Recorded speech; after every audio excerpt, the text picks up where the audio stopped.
چنانچہ ابن ماجہ کی روایت ہے، نبی سامنے ارشاد فرمایا یخرج الناس من المشرق فیوتہون للمہدی، کہ مشرق سے لوگ نکلیں گے جو امام مہدی کی راہ کو ہموار کریں گے۔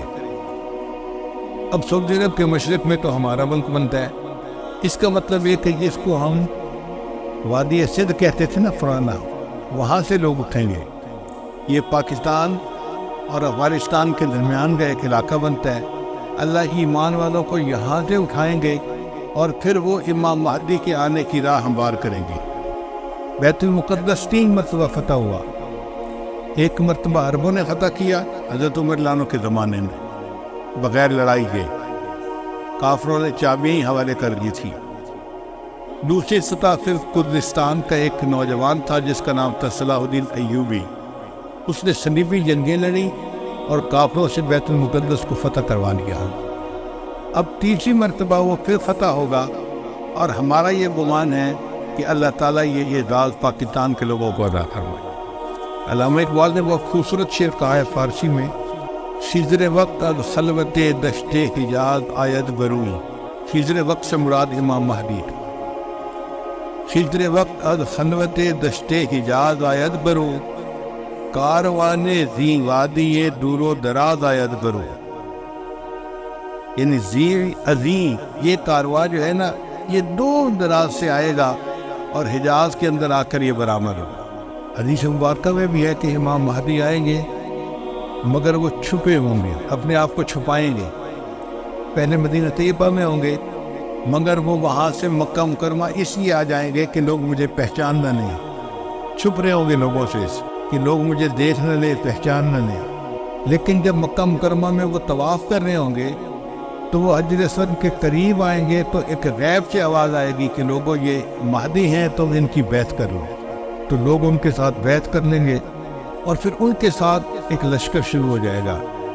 یہ لشکر ایسا ہوگا کہ جس نے بالآخر بیت المقدس کو فتح کرنا۔ حدیث مبارکہ میں ہے کہ کالے جھنڈے یہ نیتر لوگ اٹھیں گے اور وہ اس کو جا کر بیت المقدس کے اندر گاڑیں گے، یعنی امام مہدی کے ہاتھ پہ اللہ تعالیٰ بیت المقدس کو فتح کروائیں گے۔ پھر امام مہدی موجود ہوں گے تو ان کی موجودگی میں حضرت عیسیٰ علیہ السلام بھی آئے گے۔ دمشق کی ایک مسجد ہے، اس مسجد میں وہ نماز کے لیے کھڑے ہوں گے، تکبیر کہی جائے گی تو اتنے میں حضرت عیسیٰ علیہ السلام اس مسجد کے مینارے کے اوپر اتریں گے آسمان سے، تو امام مہدی ان کو کہیں گے نہیں کہ آپ نماز پڑھائیں، اور وہ امام مہدی کو کہیں نہیں کہ آپ نماز پڑھائیں۔ چنانچہ حضرت عیسیٰ علیہ السلام کے حکم پر امام مہدی نماز پڑھائیں گے۔ یہ اعزاز ملے گا ان کو کہ حضرت عیسیٰ علیہ السلام ان کے پیچھے نماز ادا کریں۔ اب حضرت عیسیٰ علیہ السلام نبی علیہ السلام کی شریعت کے مطابق یہاں پر زندگی گزاریں گے۔ یہ ان کے لیے بھی اعزاز کہ انہوں نے دعا مانگی تھی کہ اللہ مجھے اپنے محبوب کی امت میں ہونے کا شرف عطا فرما، تو اللہ نے ان کو آسمانوں پہ بلا لیا اور پھر اللہ ان کو دوبارہ بھیجیں گے تاکہ وہ اس شرف کو حاصل کر سکے۔ پھر حضرت عیسیٰ علیہ السلام بیت المقدس آئیں گے، اتنے میں دجال بھی آ جائے گا۔ اب دجال جو ہے وہ پوری دنیا کے اندر کفر کو پھیلائے گا۔ اس کے پاس ٹیکنالوجی ایسی ہوگی کہ بارش برسے گی، کھیتیاں زیادہ ہو جائیں گی، پھل زیادہ ہو جائیں گے اور لوگ اس کے پیچھے لگ جائیں گے مادی وسائل کی وجہ سے۔ بلکہ حدیث پاک میں آتا ہے کہ اس کی پیروی کرنے والی عورتیں زیادہ ہوں گی، کیونکہ عورتوں میں مادیت پرستی زیادہ ہوتی ہے، چمک دمک ان کو زیادہ کھینچتی ہے، تو یہ دجال کے فتنے میں زیادہ گرفتار ہوں گی۔ پھر حضرت عیسیٰ علیہ السلام کو جب پتہ چلے گا تو وہ دجال کی پیچھا کریں گے کہ اس کو قتل کریں۔ اب دجال وہاں سے بھاگے گا تو بھاگ کے کہاں جائے گا؟ وہ اسرائیل جائے گا، اور وہاں پر ایک جگہ ہے اس کا نام ہے باب لد۔ اس وقت بھی اسرائیل میں ایک ایئرپورٹ ہے، اس کا نام ہے لد ایئرپورٹ، شہر کا نام بھی لد ہے، اور اسرائیل والوں نے وہاں پر ایک دروازہ بنایا ہے، اس کے اوپر انہوں نے باقاعدہ لکھا ہے باب لد۔ 1400 سال پہلے نبی علیہ السلام نے فرما دیا کہ اس جگہ پر دجال پہنچے گا تو عیسیٰ علیہ السلام وہاں پر اس کو قتل کر لیں۔ بہت عرصہ میں یہ سوچتا رہا کہ دجال نے بھاگنا تھا تو کہیں پہاڑوں میں رفوش ہو جاتا۔ رشیا کے پہاڑ ہیں، دوسرے ملکوں میں پہاڑ ہیں، پہاڑی سلسلے تو بہت ہیں پوری دنیا میں، تو یہ مقام لد کا کیا مان؟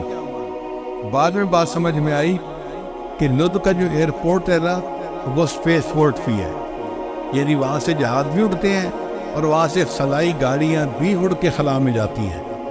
اس کا مطلب یہ کہ دجال یہ چاہے گا کہ میں لد پہنچوں اور وہاں سے سپیس شپ میں بیٹھ کے میں خلا میں چلا جاؤں، کیونکہ دنیا تو مجھے یہ نہیں چھوڑیں گے، تو میں یہاں دنیا سے چلا ہی جاؤں۔ تو اس کی کوشش یہ ہوگی کہ میں یہاں سے خلا میں چلا جاؤں، مگر اللہ تعالیٰ فضل فرمائے گے اور عیسیٰ علیہ السلام اس کو اپنی فلائٹ لینے سے پہلے لد کے مقام پہ قتل کر لیں۔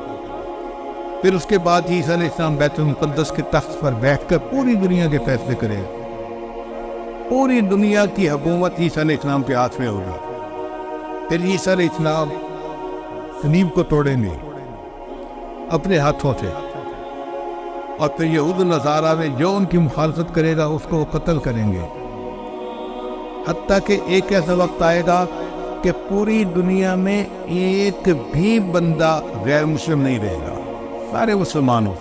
اس وقت اتنی برکتیں ہوگی، حدیث پاک میں آتا ہے کہ ایک گائے کا دودھ پورے خاندان کے لیے کافی ہو جائے گا۔